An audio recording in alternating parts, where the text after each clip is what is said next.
Two of the key issues people have either criticized or said are positive changes in Georgia's new election law focus on early voting and ballot drop boxes. And Governor Kemp brought up one of those issues last night in an interview on Fox News. Georgia has 17 days of in-person early voting, including 2 optional Sundays. Colorado has 15, that's what I'm being told. It is important to note, though, Colorado is a vote-by-mail state. All registered voters are automatically sent a ballot they can mail in for each election, and the majority of Colorado voters opt to vote by mail instead of in person.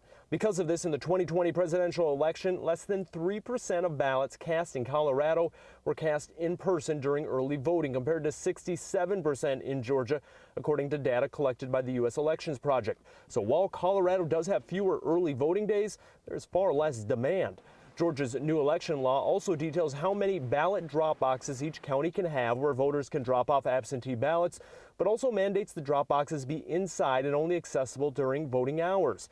In some counties, it could result in fewer drop boxes being available. I live in the city of Denver, and we probably have 30 or 40 locations with ballot boxes. Paul Teske, Dean of the School of Public Affairs at the University of Colorado, Denver, says the drop boxes in Colorado are outside, allowing voters to drop off ballots at a time that works for them. Open 24 hours. They're pretty secure, and I believe there's cameras. A spokesman for Denver County confirms Denver's drop boxes are under 24/7 camera surveillance. And in a statement, Colorado's Secretary of State tells me Colorado voters can also register on Election Day if they're not already registered, and the state consistently has one of the highest voter turnout numbers. Two more examples, she says, of how Colorado elections are more accessible than in other states.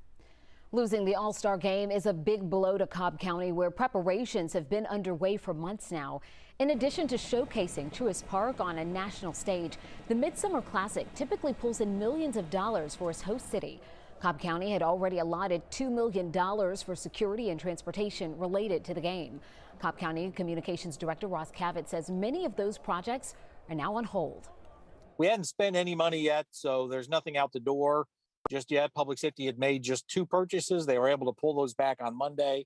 So no money's been spent yet on the All-Star Game, and they probably will lose the authorization to spend what they had scheduled for the game specifically.